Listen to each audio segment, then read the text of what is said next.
būdavo kūriamas rankomis, kiekvienas yra vienetinis.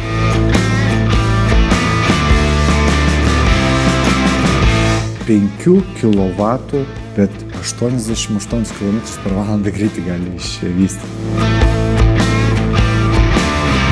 Labai didžiuojamės, kad turime 3 motociklus, kurie buvo eksploatuoti tarpukario Lietuvos keliuose.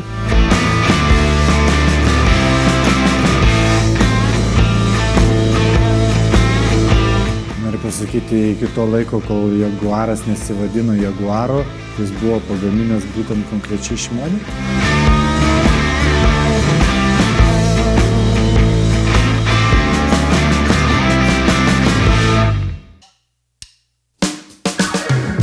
Štai čia turime tokią tikrai įspūdingą ekspoziciją. Opelių kampelis. Taip, bet jis yra įspūdingas tikrai net ir besidominčiam pasauliniu lygiu tiek automobilių, tiek Opelių istorija konkrečiai. Tai yra tikrai unikalu, tikrai, manau, nesumeluosiu pasakydamas, kad niekur pasaulyje daugiau nepamatysime 4 skirtingų Opel Admiral tokių automobilių. Pas mus pasikartojanti vis muziejų idėja, kad pasakojam, kad automobiliai pagaminti iki Antrojo pasaulinio karo būdavo siūlomi iš gamyklos nusipirkti kaip opcija, kad galėdavo įsigyti tik tai šasį, važiuoklę. Tai būtent ką mes čia ir pamatome šituose 4 eksponatuose, kad yra visų 4 identiškas visiškai priekis iki ugniasienės. Tai būtent važiuoklė, variklis, visas priekis yra tokie patys elementai panaudoti, o visa būtent šita galinė automobilio dalis yra vadinama užsakomoji. Tai būtent atėjęs užsakovas į skirtingas ateljė kėbulų gamintojų pasakydavo, kad aš noriu, tarkim, kaip šiuo atveju, 2 durų kabrioletų. Galėdavo išsakyti visus norus iki menkiausių detalių. Personalizuojama būdavo viskas nuo lango formos iki rankinėlės ar kokia oda, kokia medžiaga salone turi būti, ar netgi koks raštas ornamentas panaudotas. Tai būtent tokie automobiliai yra labai įdomus, nes jie yra unikalūs, kiekvienas būdavo kūriamas rankomis, kiekvienas yra vienetinis. Dėl to, kai žmonės klausia, koks yra rečiausias pas jūs automobilis, sakom, pas mus yra daug tokių yra, kurie padaryti tik po vieną vienetą. Dėl to, kad užsakomasis kėbulas reiškia, kad visa jo kūrimo istorija prasideda. Dailininkas padaro skečą dizaino pasitvirtinus, pradedama rankomis konstruoti unikalų vienetinį kėbulą. Ar yra žinoma apskritai tokių automobilių užsakymų kažkokia tai pradinė kaina? Turbūt savo leisti prabangą galėjo tokius automobilius vairuoti tik tie, kurie turbūt apie pinigus negalvoja, nes jeigu tu gauni bazę važiuoklę, o visa kita lipdai yra lipdoma pagal tavo norus, tai ta turbūt kaina ir automobilio vertė gali išaugti ir 2, ir 3, ir galbūt 4 kartus. Teisingai pasakyta, tai yra būtent, kad labai nuo kėbulų gamintojo, tarkim, koks tai Saučik gamintojas, tikrai paprašydavo kelis kartus brangiau negu paprastesnis kėbulų gamintojas, bet šiuo atveju mes eksponuojame 4 Opel Admiral automobilius pagamintus iki Antrojo pasaulinio karo. Tai būtent gamyklinis sedano tipo automobilis, 2 durų Hettmüller kabrioletas, limuzinas Hettmüller kompanijos ir 4 duris kabrioletas Glazer kompanijos. Vokietijoje pagaminti kėbulai visi ir būtent prie šių eksponatų yra aprašymų lentelės, kuriuose yra paminėta, kiek toks automobilis tuo metu kainuodavo. Tai žmogus apžiūrėjęs automobilį gali perskaityti jų istorijas ir tuo pačiu pasilyginti techninės detalės, kiek tuo metu kainuodavo brangiau limuzinas negu sedanas, pavyzdžiui. Ar šitie visi 4 automobiliai yra skirtingų savininkų? Įdomiausia dalis yra, kad tai yra to paties žmogaus kolekcija ir pati kolekcija buvo labai gražiai pradėta rinkti dar sovietmečiu. Tai galima sakyti, tai yra trofėjiniai automobiliai, kurie atkeliavo į Sovietų Sąjungą iš skirtingų vakarų šalių ir būtent savininko tėvas pradėjo rinkti Opelių kolekciją ir gražiai sūnus pabaigė tvarkymą ir kolekcijos užbaigimą padarė. Tai būtent šiuo metu yra 5 skirtingi Opel Admiral automobiliai, kurie yra skirtingų kėbulo tipų. Tai yra, tikrai nesumeluosiu, tai yra vienintelė pasaulyje tokia Opel Admiral kolekcija, kur atvažiavę Opel fanai tikrai nustemba, kad Lietuvoje mes turim tokių automobilių.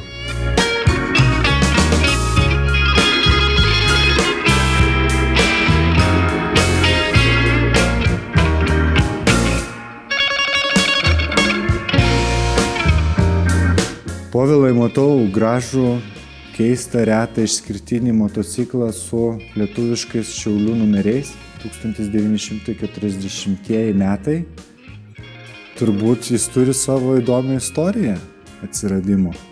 Tikrai taip, gerai užakcentuota, tai yra Lietuvos registracijos motociklas, tai būtent labai retai galima mūsų kraštuose sutikti lietuvišką, latvišką ar estišką transporto priemonę dėl to, kad dėja, bet jos visos buvo nacionalizuotos Raudonosios armijos ir būtent čia muziejuje labai didžiuojamės, kad turime 3 motociklus, kurie buvo eksploatuoti tarpukario Lietuvos keliuose ir tai yra vienas iš jų. Šis buvo registruotas Šiaulių apskrityje, kaip galite matyti, štai čia yra 154 transporto priemonė tuo metu 40 metais registruota, taipogi prie kiekvienos transporto priemonės eksponuojami ir tikrus jos autentiškus valstybinius numerius. Ir būtent šis motociklas buvo rastas žmonėms nusipirkus medinį namą ir jį pradėjus rekonstruoti. Išlupus medinės grindis, jie ant molinės aslos randa gulinti, supūvusi visą motociklą. Tai būtent po intensyvių restauracijos darbų jis yra visas atkurtas, šiuo metu yra užsivedantis, važiuojantis. Tai būtent džiaugiamės, kad turim dalelę Lietuvos tarpukario laikų automobilizmo, motociklizmo istorijos. Aš teisingai suprantu, kad tais laikais registracija transporto priemonės tai ir tapdavo numeris?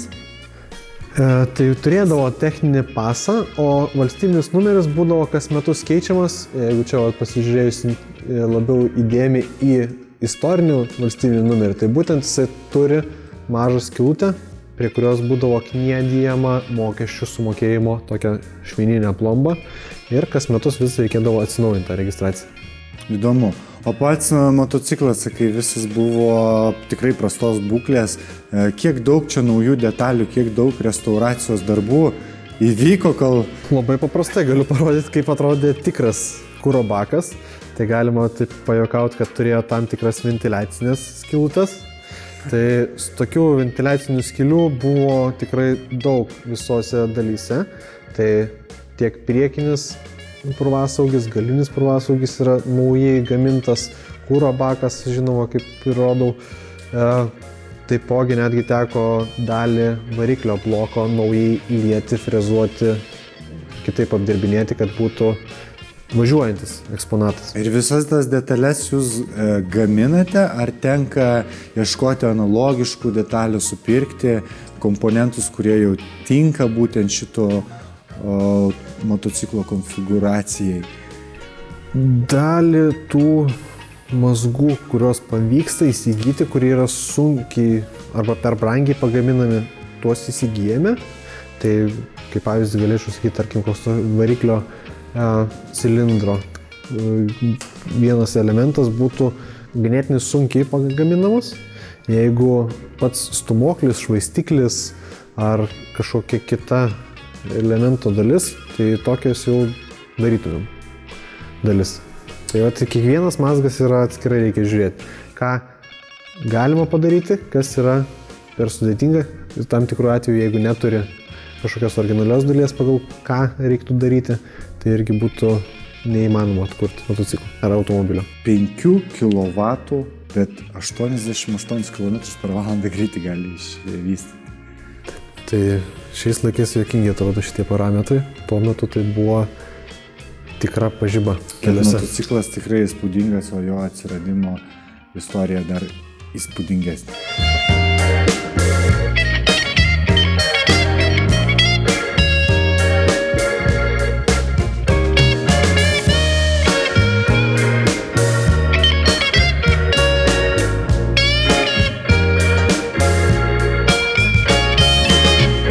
Visi eksponatai yra paruošti, sutvarkyti, išblizginti, bet šiame kampe mes matome seną, apleistą, surūdysių automobilį ir imitaciją garažo tų laikų. Kokia viso to yra idėja?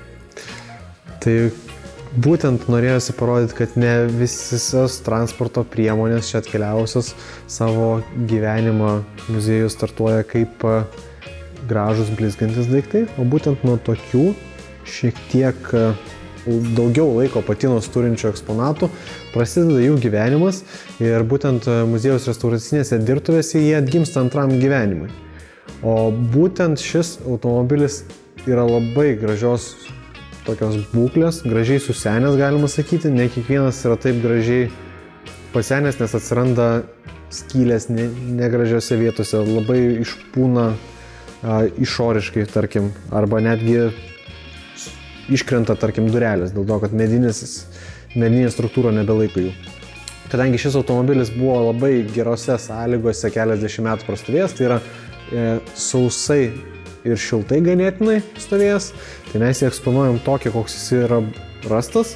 Ir pats automobilis yra įdomus tom, kad tai yra pats pirmas pagamintas modelis kompanijos, kuri vadinosi Swallow.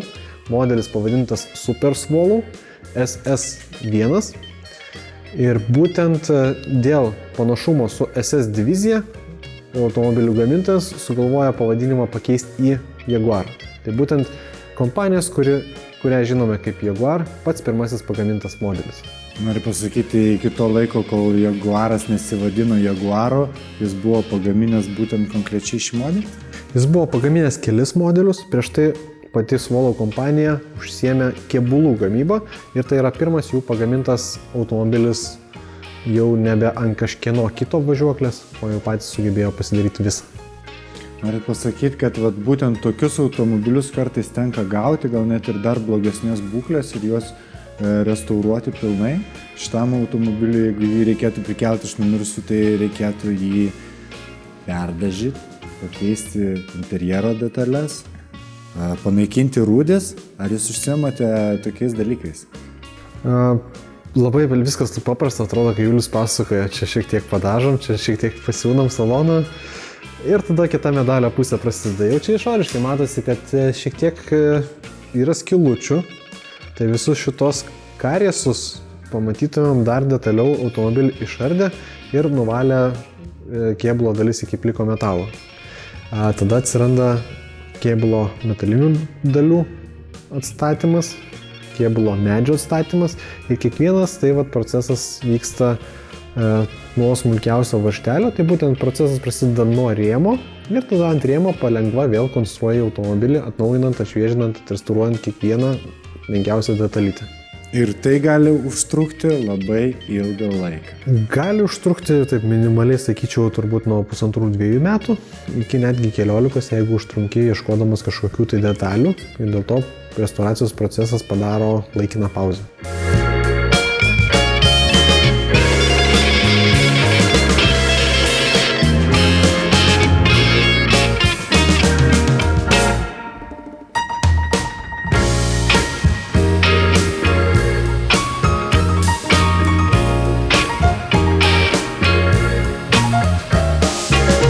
Turime, matau, vieną atskirtą eksponatą nuo visų.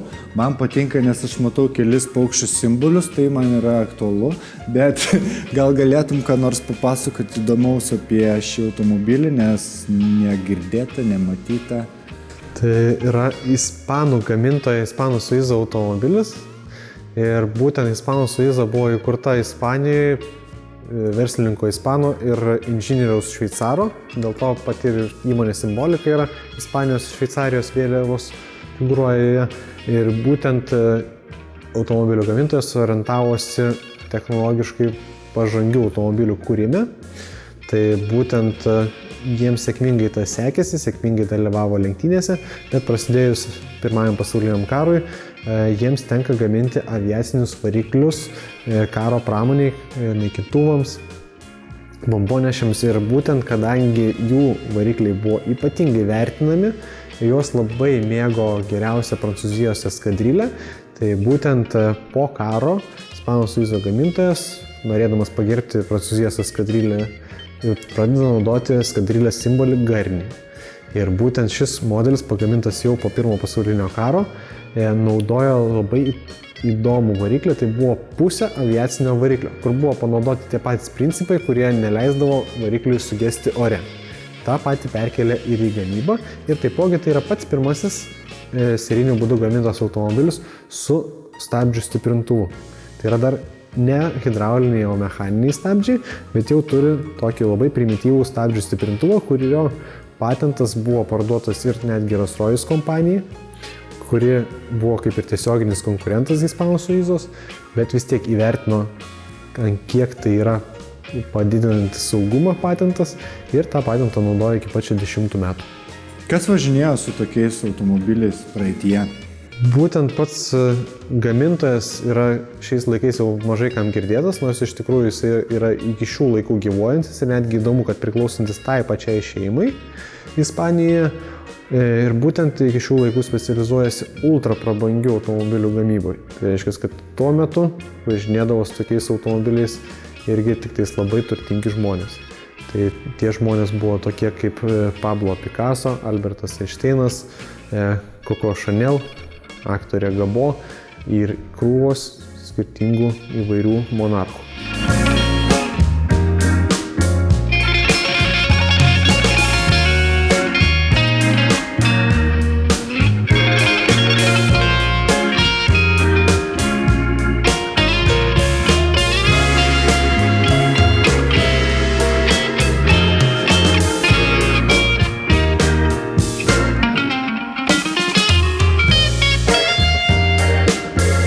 Tai štai čia turime tokį tikrai įdomų eksponatą, kas domisi motociklais, nes šiuolaikiniai visuomenė yra tikrai labai išpopuliarėjus tokia kafereiserių kultūra. Tai yra, ima klasikinį kažkokią motociklo analogą ir jį perdarinėja, kad jis būtų sportiškesnis, kad atrodytų stilingiau, o visa ta kafereiserių subkultūra atsirado grinai po Antro pasaulinio karo Anglijoje ir tai yra tikras, autentiškas tos subkultūros pradininkas ir rodome muziejuje, kaip visą tai atrodė pačioje pradžioje.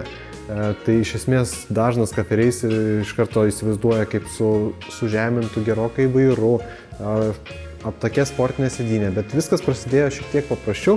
Tiesiog po Antro pasaulinio karo apie 60-metį atsiranda didelė antrinė rinka naudotų motociklų Anglijoje ir jaunimas iš skirtingų angliškų motociklų pradeda konstruotis patį greičiausią jų manimų motociklą, su kuriuo galėtų dalyvauti nelegaliuose gatvių varžybose tarp skirtingų kavinių, gatvės užeigų.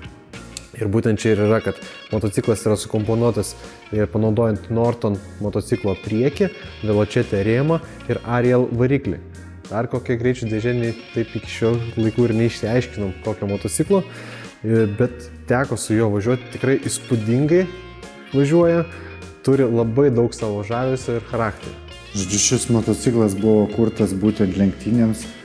Nelegaliams gatvės lenktynėms, kur būtent jaunesni žmonės pasidabinęs tokiam gražiom odiniam striukiam pasidarė barbershopuose gražias šukuosinas, dažniausiai be šalmų, gatvėse naktį dažnai lėkdavo, lenktyniaudavo, tai turėdavo savo šarmą toks gyvenimo būdas. O nežinai, kiek skirtingų Ariel modelių yra sukūrusi ši kompanija? Ariel yra daug modelių sukūrusi, tai būtent labai daug tų angliškų skirtingų gamintojų yra išnykę po karo, kaip ir didelė dalis automobilių, motociklų kitų šalių gamintojų tiesiog nesugebėjo išgyventi pasikeitusios ekonomikos po karo ir dėja nugrimzdo užmarštin šie gamintojai. O Ariel, žinome dėl skalbimo miltelių dėkos. Grįžtant prie lenktynių, koks greitis šito motociklo maksimalus galėjo būti tais laikais? Čia jau, žinokit, labai sunku pasakyti, nes kaip ir bet kuris važinėjantis dviračiu gali iškart pasakyti, kad pakeitus žvaigždutes pasikeičia perdavimo santykis ir radikaliai keičiasi įsibėgėjimas arba maksimalus greitis. Kiekviena ta transporto priemonė yra labai savita, vis kitaip važiuojanti, tarkim, pas senus angliškus motociklus, mašinas, spidometras, kaip mes esame įpratę, kad jis taip labai nuosekliai gražiai kyla, leidžiasi rodiklytę. Senuose taip nėra. Jis taip važiuoja, pagreitėja ir staiga pašoka iki reikiamo greičio. Sulėtėja vėl pašoka. Tokie atskiri niuansai su kiekviena transporto priemonė važiuojant. Kaip jinai užkuriama, kaip jinai yra reguliuojama važiavimo metu. Tai retas modelis yra? Kiek gal jų pagaminta, žinai, buvo?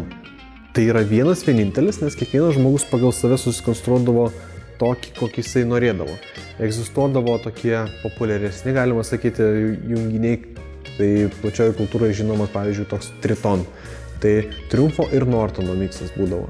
Nes būdavo jau toj subkultūroje pasklidęs gandas, kad jeigu paimsi konkretaus motociklo rėmą ir konkretaus motociklo variklį, turėsi, galima sakyti, geriausią rinkinį, kad tai bus standžiausias, tvirčiausias rėmas, kuris geriausias valdymo savybės suteiks ir taipogi turėsi iš tam tikro motociklo pasiėmęs galingiausią variklį, tai galima tikėtis, kad laimėsi daugiausiai lenktynių.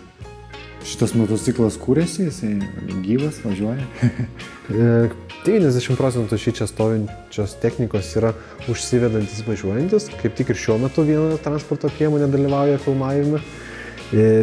Tiesiog automobiliai, motociklai, jie stovi užkonservuoti ir norint su jais važiuoti reikia 1-2 skirti darbo jiems. Paruošti juos.